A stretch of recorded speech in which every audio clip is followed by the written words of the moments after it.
morning shine, shine, shine. Las Vegas, shine your light on me. Welcome to Las Vegas Tonight with your award-winning host, Dale Davidson. Dale interviews fascinating guests from top-ranked celebrities to people just like you who have an important story to tell. For more than 15 years, Dale is broadcast every week from the fabulous Las Vegas Strip. He finds the people who really make Las Vegas a one-of-a-kind city and lets the world know just what's happening in this remarkable town. You'll discover why 50 million people visit the entertainment capital of the world every year. Stay tuned for another exciting episode of Las Vegas Tonight. Welcome to Las Vegas Tonight. I'm your host, Dale Davidson. We have a very, very special guest for you today. In fact, he's multiple guests, all rolled into one. His name is John Didomenico. He's an impressionist, he's a singer, he's a comedian, he's everything. You're going to find out a lot about this guy in just a minute. Thanks for coming on, John. Thanks for having me. I appreciate it. I like the hat. Thank you. Yeah. You know, I've got a couple of good reasons for that. One is the hair's disappearing. Yes. And the other is I cracked my head open on an end table. How when recently I was this? misstepped back around Halloween. Wow. Yeah. And so I've been kind of covering it up. Yeah, I have to cover because the reflection has problems with the lens. So, But looking at your pictures, you have some wigs, boy. I do have I'm some telling wigs. you. We'll put this up and then show everybody, but Yeah. you are everyone, Right. Which is really a thrill, isn't it? I'm an extreme impersonator that I like to have it exactly right. I like to have everything as authentic as possible, and wigs are a big part of that because I grew up with, I was trained as an actor, Yes. and that means a lot to me. I want to give as much to the audience to kind of reduce the pulling them out of character. The more I can give them Yes. to put them into that suspension of disbelief, yes, yes. yes. That I think always works, especially for people like Trump, And then for Dr. Evil, I shaved my head. And Dr. Phil, what were you thinking? So whatever I can do to kind of like build, make it a little more realistic. So it's not just the voices. It's the look. Yeah, it's the contacts and aging my face and contouring and eyebrows and all that kind of stuff. And you look like the characters, and we're gonna I have a very rubbery face and a fat face too in that case. A lot of that going around. Yeah. Let's talk about you and Philadelphia and growing up in Philly. What was that like as a kid? Well, I grew up in Ambler, Pennsylvania, which was the town where the biggest asbestos factory in the world was. Oh, my Started Lord. in 1882, Keesby and Madison. And it was, it was a factory town. By the time, 60s, when I was born in 62, it was starting to, slow down. It was still there for a while. But we lived in one of the massive rows of row homes. There were about 25 like houses in a downtown row. Philly. Like it was South as Philly, if someone took South Philly and drug it out to the suburbs, but the town was very much like a South Philly town, predominantly Italian, working class. Factory workers. Yeah, factory workers. My dad was a steel worker, worked at Standard Press Steel in Glenside, Pennsylvania, right outside of Philadelphia. And I was kind of a ham. My mom called me a canned ham. She also said I was vaccinated with a recording needle, but I had a severe speech impediment. Yeah, I read that. Yeah. Did you take it up, singing and acting, in order to overcome that? I didn't know I had it. Is that right? I couldn't hear it. The funny thing was, I was watching Ed Sullivan, seeing John Biner, seeing Fred Travellina, seeing David Fry, who was a big influence on me, and going like, how are they doing that? And then my neighbors were sitting outside because it was not everybody had air conditioning in the late 60s. Sit on the stoop. In a row, I'm sitting on the stoop, and I would walk out 5-6 years old and go, and now on our shoe, the fabulous Gorbachev brothers and Girl Scout Troop 625, girls set up and shows your cookies.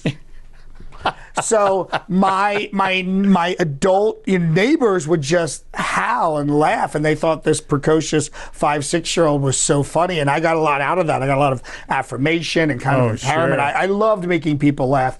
And then when I got into first grade, they diagnosed the speech impediment. Oh, okay. Because my mom was confused. She didn't understand why sometimes when I spoke in my normal voice, Right. you could barely understand me. But if I did Humphrey Bogart, who has an impediment, Right.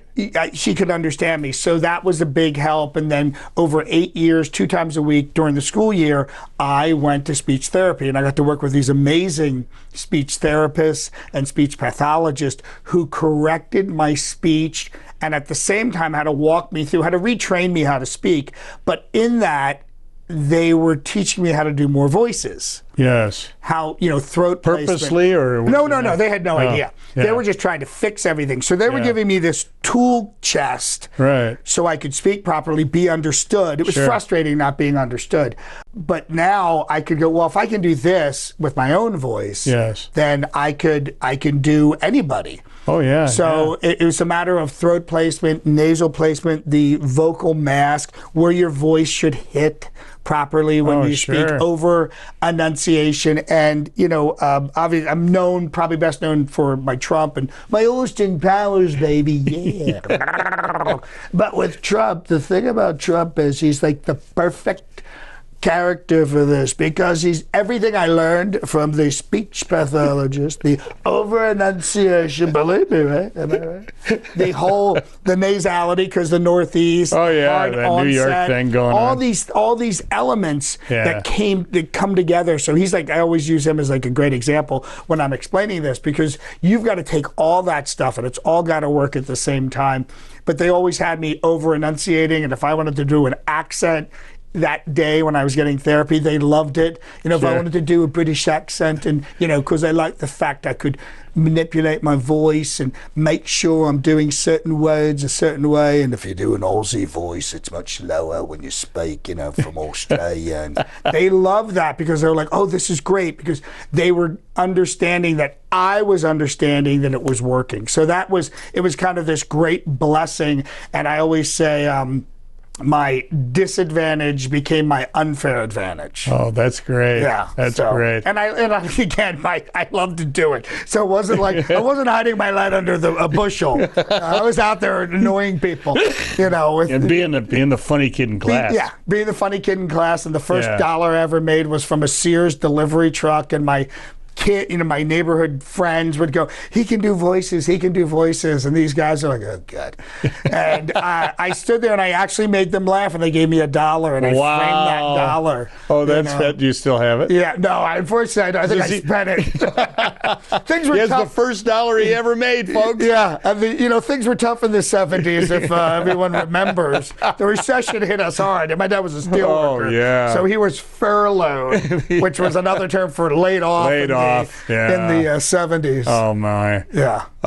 Tell me about your family. Siblings? So my dad was born in 23. He was a World War II veteran. Oh, yeah. And my mom had been married before, and he was married before. So his first marriage was 3 daughters, my older sisters, and then my mom had 2 children from her first marriage. Right. And then they both got divorced.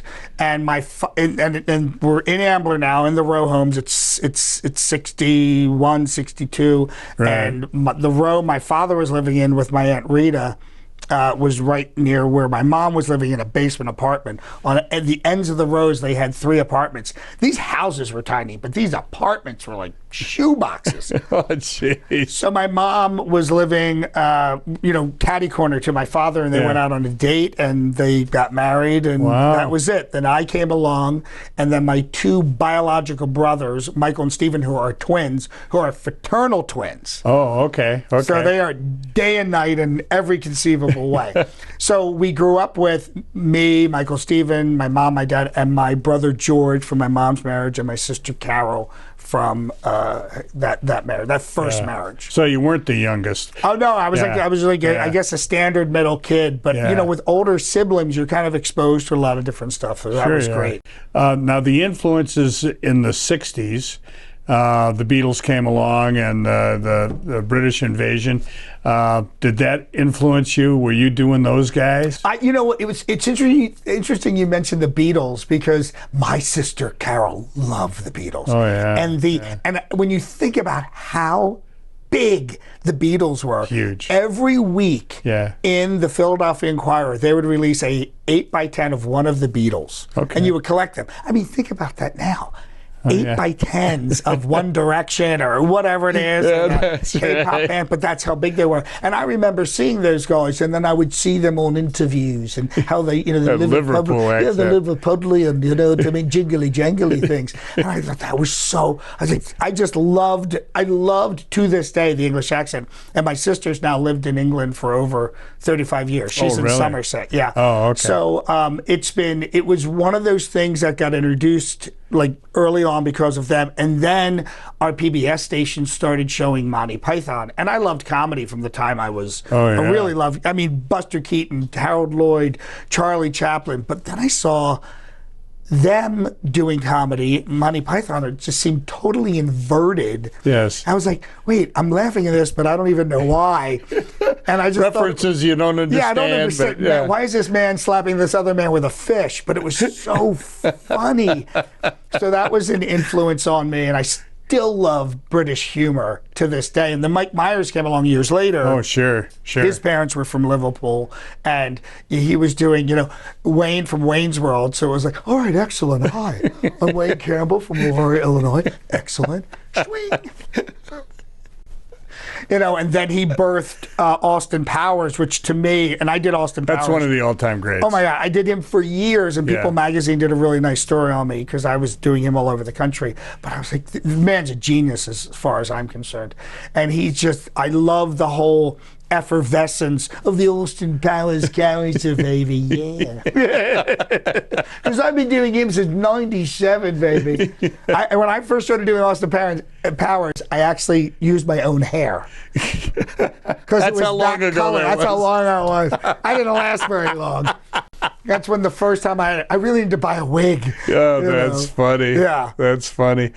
Now, if you went to England to visit your sister and did the local British accent, could you get away with it? I did, because I was over there in Birmingham, and I was doing Austin Powers at a big convention, and everybody bought into it. And I'm like, yes, that's like the ultimate test for accents and things like that. When the locals don't know. Sometimes I've had Brits go to me, I can't tell where you're from. I mean, you sound legitimately British, but it sounds like a hodgepodge of like 4 different accents.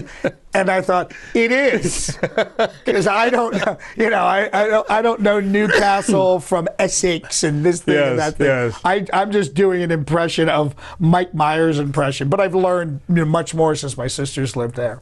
My daughter-in-law is from the north of England, near Newcastle. Yeah, that's further up, and my sister's way down in Somerset. But it's a beautiful place. And it's a charming accent, but it's totally different. Oh, totally. Than London or Liverpool, or it's really basically not a very big country. But it's tiny by comparison. With all of these different accents, it's like county by county. Yeah. There's a video. I watch a lot of accent videos because I'm always trying to learn accents and improve. My Kazan, as they say. Always improving. And there are so many accents in England. It's mind-boggling because they're so provincial. Yes, so if you lived in Coventry, everyone talks in Coventry like this because no one left the village. Ever. My sister's been there, like I said, 35 years. She's the new one.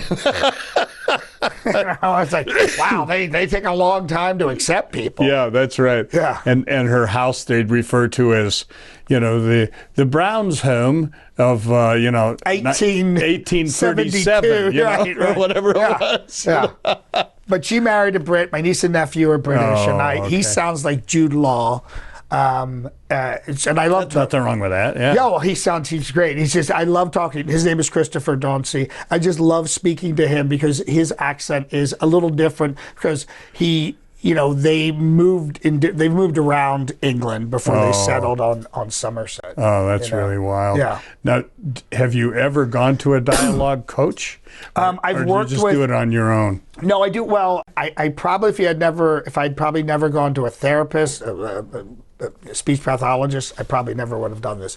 But when I had finally graduated college and was pursuing an acting career. Right. I went to an audition in New York, and I'm reading the lines, and I said, later on when you go home, pick up the phone, and it's the Philly accent. Yeah. Hoagie, home, phone, alone. And the guy goes, stop. He goes, either you're from Philadelphia or Baltimore, whatever it is, you'll never get any work with that. So then I went back and I did accent reduction. I did 2 rounds of accent reduction. And what they want you to be a Midwestern type? Well, they just don't want non-entity? they don't want a regionalism in your speech. So I could never do the Midwestern thing. And it's a lot easier for me to do New York and things like that because I understand that. And I used to live up there, and the Philly sounds a little different. It's a little higher. And it's very specific. It's actually very specific words. Oh, okay. Okay. So, but I just have to be careful. If I get tired, I slip back into my Phillyism. I know. And if I go back to Philadelphia and I'm around a lot of Philly boom, there it is. It goes right back. So you have to be really conscious of it. That's right. We're going to take a brief break. John Didomenico is with us. I am going to, when we come back during the break, give him a shot at several different characters and see how he does. We'll be back with the man of a million voices right after this.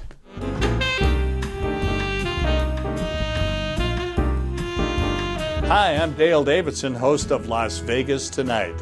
Radio has an enduring place in the heart of America. Sometimes it's music that can enliven your spirit or keep you company when you need some. More often for me, it's just been the right spoken word or two that can quiet my mind and soul. Radio brings me a reassuring word in the quiet of night or a welcoming voice early in the morning as I shake off the night's sleep and find my way into God's purpose for my day. And always, I find the best radio station is the one that brings me the best news, the gospel of Jesus Christ. My favorite radio station is KKVV in Las Vegas, Nevada. It's still right where it's been for years at 1060 on the AM dial, hovering over Sin City like a gospel airship, broadcasting the good news of the abounding love that Jesus Christ has for every single one of us. No matter who you are or where you live, you can receive God's Word via the KKVV Gospel Airship. Just go to kkvv.com and click on Listen Live. KKVV is using all the tools that God's provided them, like podcasting and video streaming and video on demand, to produce programs that lift up our fellow believers and save the lost. If you feel a calling to speak to others about Jesus Christ on your very own show, pick up the phone and call the station. They'll be happy to tell you how. Call KKVV today at 702-731-5588 or drop them an email at kkvvradio@hotmail.com. Please join me in becoming part of the KKVV family. You'll be glad you did.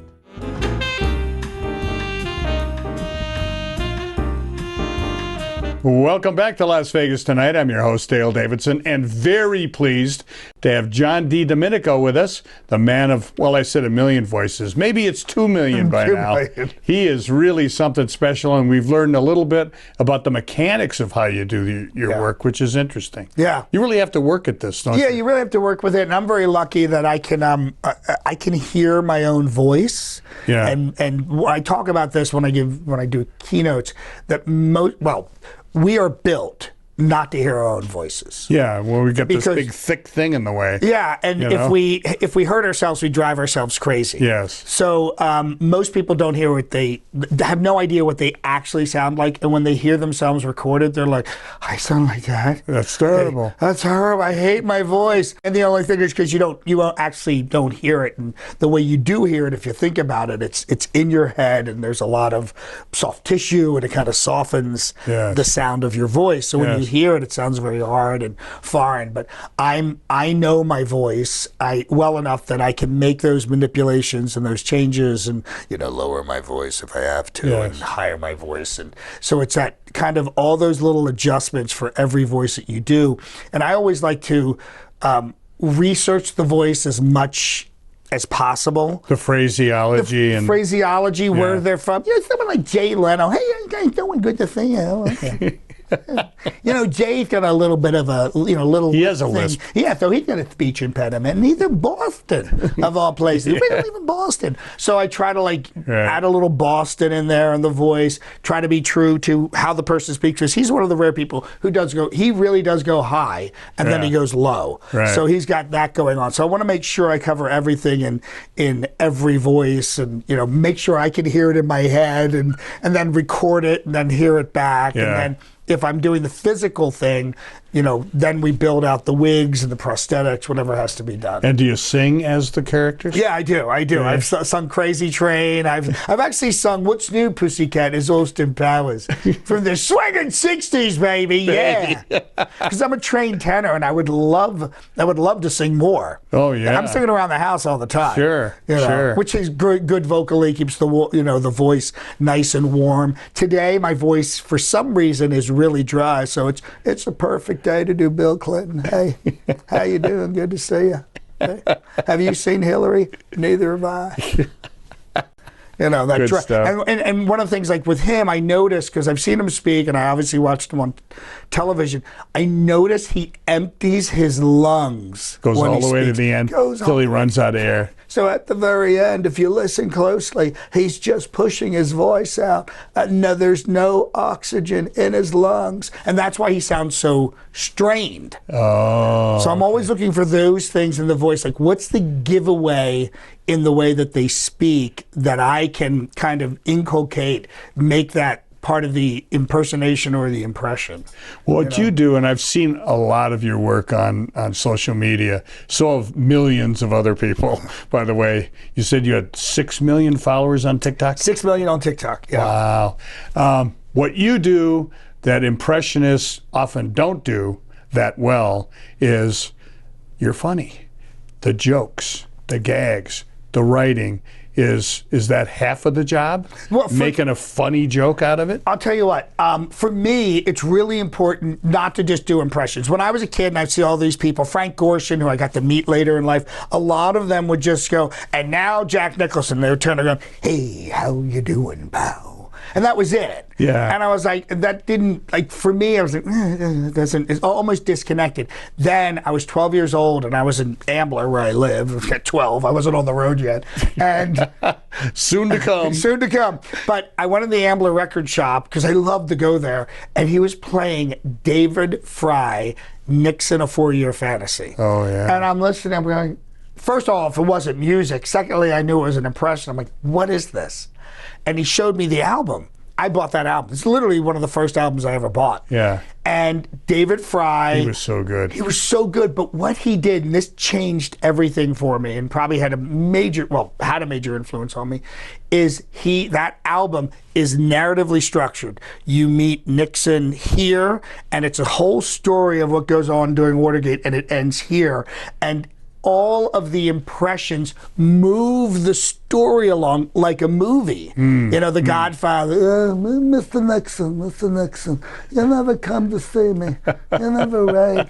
You never have dinner with me. I was just saying to Pat the other day, we just don't see enough of the Corleones anymore. And I thought, oh, that's what I want to do. I want to do it in a sketch form. I want to do it in a narrative form. I really want to be funny. So I started writing early on. I'm one of these people who just wants to do everything. But for me, the comedy element of it is really, really important. So the first job I actually got out of college, I'd already written like many movies and all this stuff. I was a copywriter at an ad agency. Yeah, and then I got me too. I did that. Oh, you did? Yeah. So that really helps about being super the economy of your words, yes, like just getting it right down. Make every word count. Make every word count. I try to do that in all my writing comedically, and then I got into a comedy troupe, and within a year I was the head writer. So I was writing more, and this is 86, 87, 88. So I was formulating like, this is how I want to do comedy. Right. I wanted to be funny. I just don't want to do a one-off impression. I want you to laugh at the material that the character is doing. Right. You know, that's the most important. That's the artistic part of it, isn't it? Right. I think because I trained as an actor, so it had to have a little more substance than just like doing a quick impression of something. We'll ask you about where you want to go from here soon. But in the meantime, do a little bit more Donald Trump for us. Well, you are, by the way, the Donald Trump impersonator in America. It's a little mini me, So, you know, hello everybody. I'm so excited to be here in Las Vegas. Places like my second home, we have the Trump Tower right on the Strip. Did you know that? Did you know? It's absolute. If it's not a Trump hotel, it's a dub hotel. I always say that. And this fall, we had a wonderful time there, but it's the summer. It's the summer months, right? The pool parties in Las Vegas. Everyone knows about these, but my pool is the best pool because we have the wettest water in all of Las Vegas. A guaranteed no evaporation policy. It's really incredible. So come on down and make sure you see it. And I love this town. It's a great town, fantastic town. And we're going to build a wall around Las Vegas and make Laughlin pay for it. That place is a dump. How's that place still around? I don't understand. I think if they didn't have the river, they would have burned it down. That is hilarious. Here's a Las Vegas product. Guy Fieri, who was UNLV graduate and dives and dumps and whatever the diners, drive-ins, and dives, baby. The triple D, all three, baby. It's me, Guy Fieri, baby. Holy moly, stromboli. I'm driving the bus to Flavortown, baby. You know it. Get on board. We're having some cheeseburgers. Very good. Yeah, I really I'm so glad he came along. Oh, yeah. Because one of the things I'm dealing with right now is, you know, it's not like 30, 35 years ago when I grew up watching people like, you know, Rich Little, who's still performing in town. There are no new people coming along. No. Because everything's so fractionalized. You know, pardon me. You have people who only watch ESPN. You have people who only watch one source of news. You have people who only watch Amazon and Netflix. My nieces and nephews do not watch linear television. Split into 500. Yeah, so it's very hard to really come up with new characters that can break through. That everybody knows. Yeah. It's crazy. Yeah. You were doing a little bit of Ozzy Osbourne during the break. Sharon and me, Ozzy Osbourne, man. Rock and roll. Rock and roll. Oh, the dog pooed on the rug. That is funny.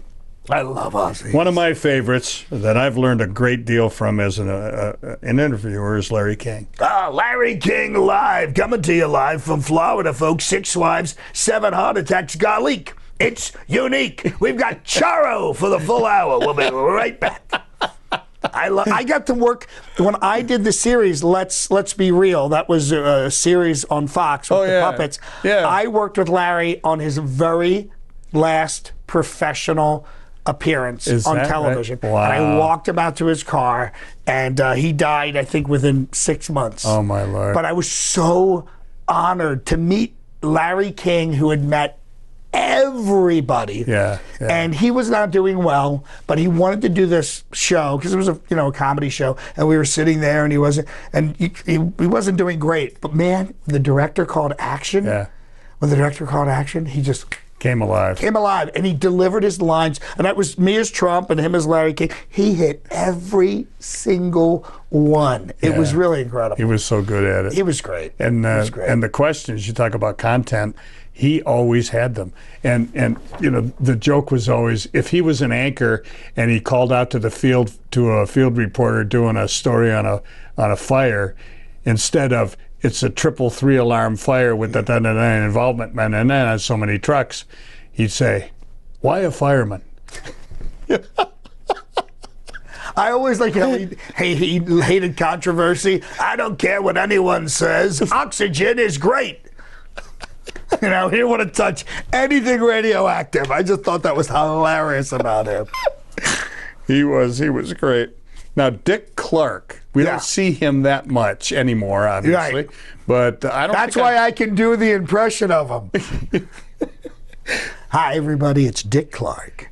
It was really a very light impression because he almost had nothing. I have to actually think about. I have to hear the voice. I haven't done it so long. But since I lived in New York, they always hired me for New Year's Eve. Oh yeah. And for like a private event. Hi, everybody. It's me, Dick Clark, ringing in the new year, trying to be just as light and friendly as he was. That's right. Yeah. He did all of that. I'm a big fan of his for his business sense. He was amazing. Oh yeah, he was a good producer. Oh my God. The most interesting man in the world, Yes. which I thought was a great character. I don't know why they stopped doing It him. was 7 years of like bliss.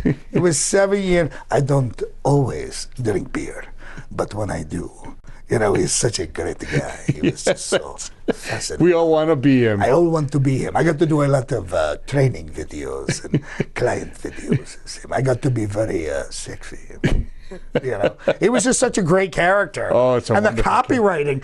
You as a copywriter, Yeah. The copywriting on those spots were hilarious. Oh, yeah. So when he was really hot, a great campaign. I was doing him at corporate meetings. We shot a video where for one of the we used to do a lot of pharmaceutical work, big pharma companies, where he had the power to sell to any doctor. His personality could charge iPhones and iPads. It was just such a great but first. And the CEO of whatever pharmaceutical company got in the car with Doctors gave me their money. me. Right, exactly. They're writing scripts before I arrive. I did a bit where I can talk to 6 reps at the same time. It was doctors. So Oh, that's hilarious. Yeah. That's hilarious. Yeah. Now, when somebody new comes along, how long does it take you to get them? Some people come like relatively fast. People were like, "When are you doing Joe Biden?" And I kind of do them around the house. But for me, other than, "Hey, Joe Biden, how are you? Hey," the whisper. Yeah. Come on, man. Hey, but I haven't figured out because I haven't found a way in yet totally, and Yeah. also I don't know the material other than he's a doddering old man bumping into furniture. Right. I want to find something that'll give it a little more longevity. That if I can get up, I can do a bit like with Dr. Phil. With him, is hey, it doesn't matter how flat you make a pancake, it's got 2 sides. Okay, you can put a kimono on a squirrel, but it still won't speak Japanese. I want to find I have a bit for Biden. I want it to be like just so tight and so funny. Yeah, it's got to be. He says inadvertent hilarious things. Like sitting in the pool as a lifeguard and his hair coming Hairy up, leg, yeah. the hairy Yeah. leg thing.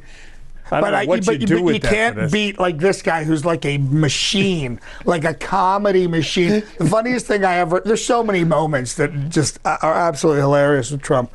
But it was when he was down visiting the wall and he goes, this is the tallest, this wall, it's impenetrable. It's impenetrable. No one's going to get you can't get through this wall. Nobody can get, look how high it is. I mean, unless you had a really tall ladder.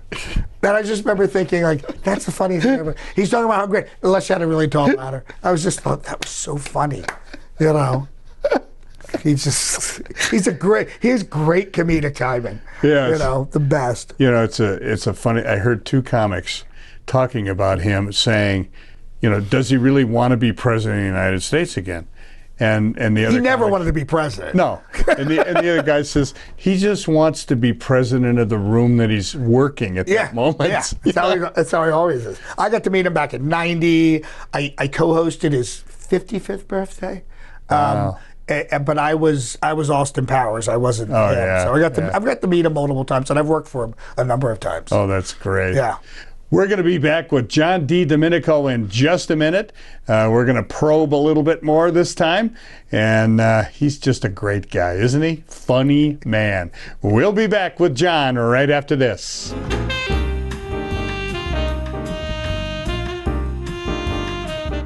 Okay. All right. No, I'm not talking to you. You're fake news. I have the good people over here.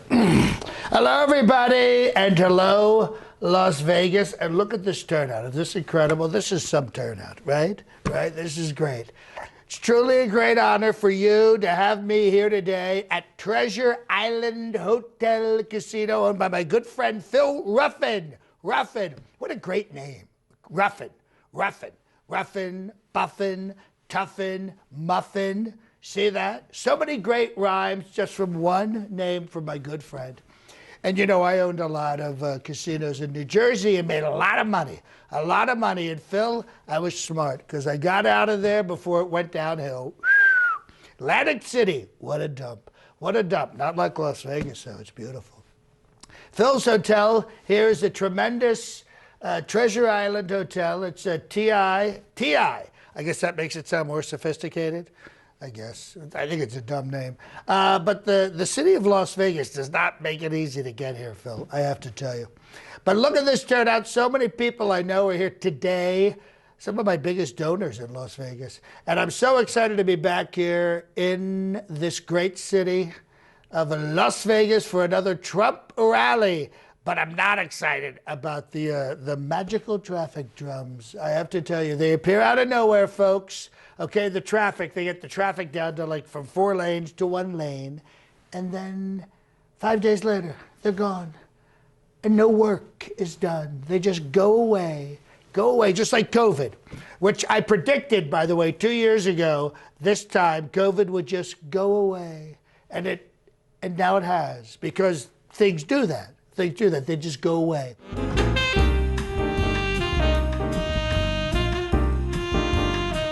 Welcome back to Las Vegas Tonight. I am Dale Davidson, your host. John Didomenico is everybody. I want to talk just a little bit more about you during the break, which is when all the fun stuff happens.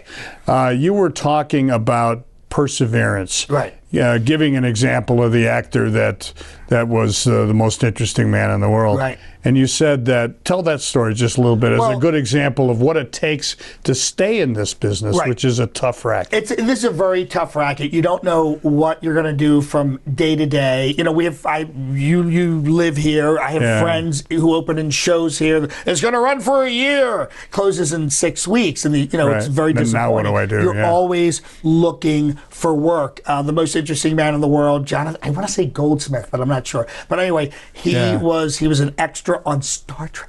That's a long time ago. Yeah. Long time ago. But he hung in there and he stayed in the business. And his wife happened to be a casting director. And he ended up getting one of the most successful advertising campaigns in history. Ever. And it has just paid off because he stayed in there and he kept with his dream, and he knew what he wanted to do and he found his way. Yeah. You have to have that intention to get to where you want to be. Yeah, never give up. And Joe Pesci, who I've done Joe Pesci a lot of times. I'd have to do a very sanitized version if I did him here. What are you laughing at? But after he did Raging Bull, which this movie got Oscar nominations, and he's working with Scorsese and Robert De Niro. Guy didn't work for years. I mean, he literally did not work for years. Yeah. You can see the gap on his IMDb. Yeah, just years of nothing. Could not get any work.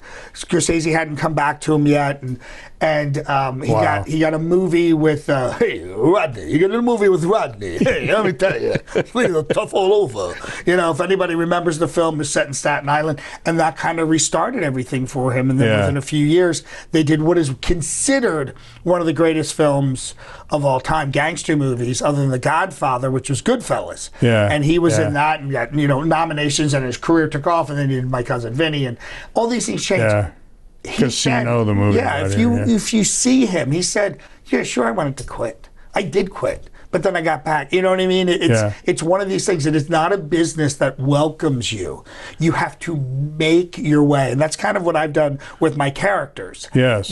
I created the environment I want to work in. I want to work in the on regular stages, public stages, but you've got to create it. No one's going to come looking for you. Yeah. There's certainly auditions, but you're at you're at the behest of somebody else. I don't want that. I want control in my life. That's why I do a lot of social media. Right. I do what I want to do. I create what I want to create. You have to be able to do things like that yourself. If you want to stay in this business, you've got to be creative. You have to have perseverance. You have to have tenacity. Yes. And I don't go looking for work. If an opportunity comes along, that's fine, but I'll create my own work. Really? Yeah. So when you're doing private engagements, which are super important here in Vegas, do you get to know the people casting directly? How do you get those gigs? Here's the thing. It's not casting. It's different in that world. And I learned this through 1996, 1997. I was on the old paradigm. Right. And the old paradigm is, I call it the James Dean paradigm. You come to New York, you work off Broadway. So far off, it's in Hoboken. Then you work off Broadway. Then you work off Broadway. Then you get to Broadway. They see you on Broadway. Then you go to LA and you make a movie. That paradigm never existed, but it was a romanticized kind of thing. Right. You get discovered. So I was doing a couple of different tracks. I was auditioning for theater, and I was doing stand-up comedy. Right. And I was working around the kind of the Northeast United States. Just as yourself? Just as myself. Yeah, okay. Doing voices, doing stand-up, and somebody saw me somewhere. I got a call from a company called ACG, Anaforms, which doesn't exist, but they were producing a big meeting for Sony. And I went in, met the guy, and they said, how much do you want for this? And I said, I want X. And he goes, I'm negotiating with this guy. He goes, I go, 2,000? He goes, I'm like, I love the guy. He was helping. I'm friends with this guy to this day. But he basically brought me into this whole other world. And the pay's pretty good, isn't it? The pay's great. You're at a beautiful hotel. You're working with an amazing team. So I did this job. Now, here's the other part of the story. The week before, I was at Villa East Comedy Club in Lancaster, Pennsylvania. Right. I get there, and what people don't really understand about comedy clubs is every single one is different. Every single one. There are no two comedy clubs that are the same. It's not like McDonald's in the sense of, you walk in, the sight lines are different, the crew is different, the food is different, the reputation of the club is different. I walk in, this guy's sitting over like this at the bar. I swear, he just got released from prison. He's going, I walk up, hey, how you doing? I'm John Didomenico. I'm your featured comedian this week. And he looks at me and he says, well, I hope you're funny, because the last guy, your agency, and I'm cleaning it up for this video, the last guy your agency said sucked. And I go, hey, great to meet you too. And that week went great. That was hello, yeah. Yeah, it was like a Wednesday, Thursday, Friday, 2 shows Friday, 2 shows Saturday. And the shows went absolutely fantastic. Couldn't have gone better. And then I did this other job the following week, flew to Orlando, first class. First time ever I've landed, flew first class, landed. Guys got my name. First time for that too. Yeah, limo. If you're any kind of an ego, there's nothing that helps your ego better than a driver waiting with your name spelled right, I might add. Yeah, there you go. And then he got in the car. He goes, hey, listen, just so you know, we're walking to the car. He goes, listen, we didn't have a town car, so I hope you don't mind a stretch limo. I'm like, mind a stretch? Are you insane? Why would I mind? So I go to the Swan at Disney, and I'm like, because when you do comedy, you stay at the comedy condos, which is a jump. Jumps. I mean, I've stayed in broom closets. So I and the phone rings. Hello, John. This is Peter. I'm the production assistant. I'm like, oh, production assistant. This is great. And so we're going to have a roundtable meeting in a little bit. You'll get to meet the whole team. This whole team were Broadway people doing this show, and I'm thinking, oh my God, that show finished. I left there going, this is what I want to do. Yeah. I want great audiences. I want great teams. I want to work at beautiful hotels. I want to make great money. Yeah. And it took me about a year to finish up all my bookings as a stand-up. And then I told an agent I was working with in New York, I want to do more corporate. And she was bringing me in. She was getting me the auditions, but I was coming in 2 weeks before the show. Yeah. And I was like, I thought to myself, no, I'm too late in the process. I need to be way upstream. Yeah. I need to be when the creative director comes up with the concept for the meeting. It took me about another year. I met most of the creative directors, and I said to them, I'm your Swiss Army knife. I do all of these voices. I'm a writer. I'm a trained stand-up. I do improv, and that's how I got in. Yeah. I wanted to offer them something Sure. and make their life easier. And that's what I did. So I've been doing corporate since really full-time since 98. And that's taken me around the world. And I've worked for every major, I've worked for AT&T, I've worked for American Express. If you look at the, the Fortune 100, I've worked for most of those companies. Wow. And then I have legacy clients too, like Mako, Mako Auto Body. I've done their meeting for 23 years, other than the years during COVID. Wow. And those relationships mean the world to me. The relationship with the production companies, the relationship with corporate, and the franchisees. Those They're are friends. The guys. Those are the hardworking guys, like my father, the blue-collar guys who own it, but do the hard work and do the labor. And that means a lot to me. And that's my niche. Okay. And that's what I like to do. And I can't wait for a show. Yeah. I can't wait for a show. I'll make my own show. That's what you're doing, isn't it? So as I said when we were talking pre-show, I'm on the road anywhere from 25 to 30 weeks a year because every company, every major corporation has a meeting, has a convention, has a sales thing. Yeah. So that's my... and I understand what you're saying. I did some MC work, in the past, and one thing that I noticed is the earlier you get in the process, the better it is. Yeah, and I'm more valuable. I have more equity with them. And that's one of the things people don't understand about actors. I was called for a commercial. This is years ago when I lived in New York, and they said, Staples wants you for a commercial. I'm like, oh my God, that's fantastic. Okay. They said, you just have to, go right to the callback. It's 4:00 tomorrow, and you fly out on Wednesday. This is Tuesday. Yeah. Fly out on Wednesday. I'm like, I already have a booking. They said, okay, they'll go with somebody else. I'm like, a network spot. Yeah, it was a Class A network national, but I wasn't available. I'm thinking, did they rent the studio in 2 days? Did they buy the film stock in 2 days? Did they call catering 2 days? No, the actors are the last thing they decide on, and the first thing that can be cut. Yeah. And I don't like having zero value. I give it a lot of credit to my LA friends who are legitimate actors who are on network TV right now. But for me, I have to have more value in the process. Yeah. Do you do ad lib work, or do you write for a session because of something you learned in a previous session at a meeting? I do all the content because it has to be approved. Oh, okay. So I write everything, and then I ad-lib within that. And they know, like, I'm corporate, and they know it can be clean and work clean. And so I just did CertaPro, which is the largest national home painting franchise in the country. I just did their meeting. I did 6 characters. Scripts were written for all of those, some going back weeks in advance. And then I hosted their award ceremony. It's Guy Fieri, baby.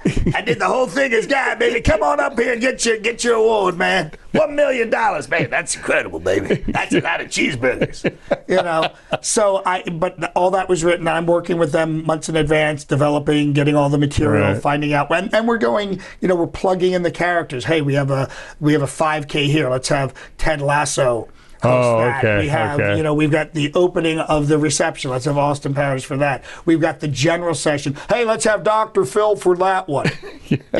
So it's a niche. I don't know of anybody else who does it. I'm sure other people can, but that's what I've developed over all these years. Let's switch gears here in the last 2 or 3 minutes and talk about faith, because as you know, our show is on Christian networks all over the country. Tell me a little bit about your personal faith and how that fits into your busy lifestyle, Well, I grew up Roman Catholic. Right. I kind of, going back to Christ and what I learned in the Catholic Church is that you got to have faith. Yes, I know that sounds like a song, which it is, by the way. You got to have faith. But for me to do what I do, I have to have faith. Yeah. And that's what I learned through Catholicism. Right. And the beauty of, the beatificness of Catholicism. Oh, yeah. Which later on became part of, the Beat Generation, which I always thought was interesting. But you have to have something you can go back to. Yeah. You have to have something core value. Yeah, core value that it's going to be there for you to kind of recharge. Yeah. Before every meal, my fiance and I've been doing this for years and years. My very first wife introduced me to this because she had deep faith. But stop for 30 seconds and just be grateful. Yeah. And pray and connect with God just for 30 seconds. Yeah. It doesn't have to be a vocal prayer, but you're about to eat something, you're about to ingest something. And the fact that you can buy it, you can eat it, that we have clean water, that we live in this amazing country, just take 30 seconds and connect with the power in this universe that created you, that created all these wonderful things. And if you can do that, it makes a big difference. And you were talking about how your granddaughter, there were times I'm like, yeah, that's my granddaughter I didn't would stop. say, Amen, Grandpa, Amen. Yeah, It's a nice reminder. I want to take that moment and connect. Yeah. I've watched so many things. I shot a commercial in Israel, and we were in Tel Aviv, and they said, you'll land, you'll have that night to, catch your breath, you'll shoot, and then we'll send you back to the airport. And I said, excuse me. I said, I want to see Israel. I am not flying halfway around the world not to see the Church of the Holy Sepulchre and to see like where the man was. And it was really, and they added on an extra day and gave me a day in the hotel. That meant a lot to me. Oh yeah, sure. I'm going to Israel. I'm going to the Holy Land. I'm going to the Church of the Holy Sepulchre. I went all the way down, and I saw where he emerged. Yes. Where the stone was, where the cave was, the first church, you've been there, the very first church that ever existed, which looks like a dilapidated shack. Yes. But this is the greatest, I hate when they say the greatest story ever told, but the greatest thing that's ever happened. Yeah. For this guy who didn't go to school, didn't go to college, but has affected so many people's lives around the world. And they get reintroduced to him every hour of every day. Yeah. And you can choose to connect with God as much as you want. But before I go on any stage, anywhere, I stand backstage and I say, this isn't for, I'm going to cry. This isn't for me. This is for them. God, please help me connect with these people and lift them up and make them laugh. For 30 minutes, 15 minutes, an hour, whatever it is. Please let me do that, because that's why I'm here. Oh. What and a it's joy. every performance. And there's performances where I'm about to walk on stage. So, oops, hold on. I forgot to pray. Forgot to pray. Just stay here for one moment and just connect and then walk out. And no performance has ever failed where I didn't connect with God first. Yeah, that's wonderful. That's very touching. Thank you for that. And you must look out over those audiences of thousands and say, what a gift this is. I'm so lucky. I'm so lucky to do what I've done since I was 5 years old. I'm so lucky to make a living at it. I'm so lucky that these people can laugh and have a moment and forget all the things we have to deal with in daily life. And I'm like, I can't believe I get to do this. And sometimes I get called up to the big shows like Conan and things like that. But it's those live shows with a live audience that really connect you to humanity. Oh, yeah. And makes you want to give something, and it makes you want to give back. So when I'm not performing, I want to, what can I do? How can I help? I see you doing stuff with SPCA and things like that. Yeah, exactly. SPCA and St. Jude's Ranch here in town, and anything I can do. God bless you for doing it. Yeah. And thanks so much for being on the show. Thank you, Dale. John Didomenico. What a great gift. That's great. That's great that you're so touched by your personal relationship with God. Yeah. It's just truly important, and that's what our show's all about. Yeah, and he'll always be there.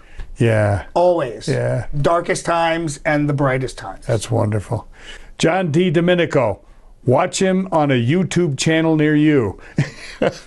He's everywhere. It's free on YouTube. That's free. God bless you. Thanks for coming on. What a great, great guest John is. And as I try to remember to say each and every episode of Las Vegas Tonight, when it comes to our Lord and Savior Jesus Christ, please walk with him. God bless you.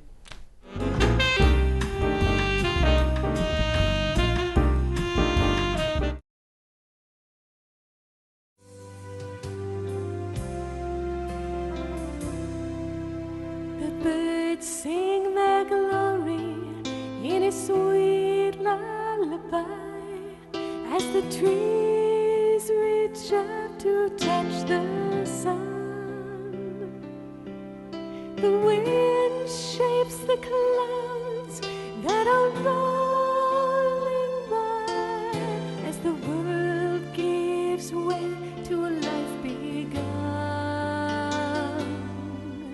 The seasons change and life is what it brings, showing beauty that surrounds us all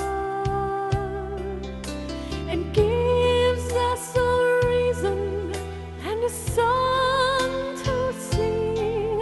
When we listen with our hearts, we'll hear the call. This is heaven on earth.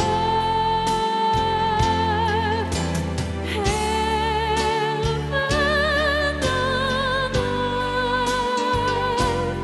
When we see a true word, then we'll realize this is heaven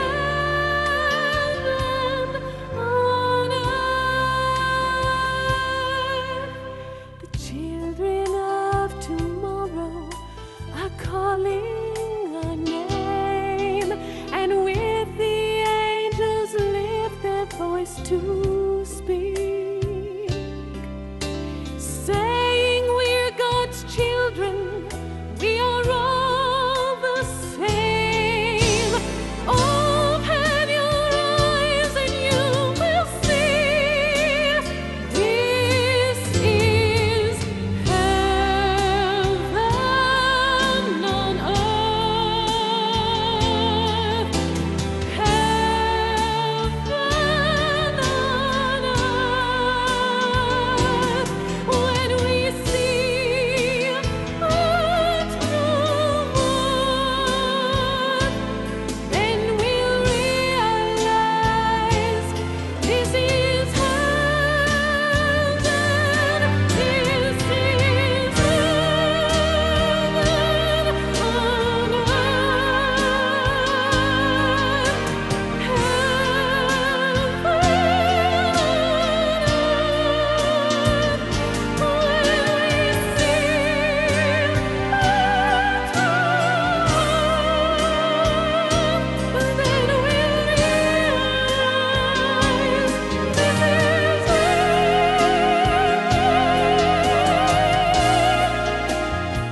Come on and shine, shine, shine. Las Vegas, shine your light on me. You've been watching Las Vegas Tonight with your host, Dale Davidson. We hope you've enjoyed this edition of our show. We so appreciate your loyalty to our program. To keep Las Vegas Tonight on the air, please go to our website, vegassaints.org, and click the donate button. To send a check or money order, please make it out to Dale Wynn Davidson Ministries and mail it to 9030 West Sahara Avenue, Suite 255, Las Vegas, Nevada 89117. To suggest a guest to appear on the show or any other suggestions or questions, write to Dale at dalewdavidson@yahoo.com or call him at 702-480-3989. Shine, Las Vegas, shine.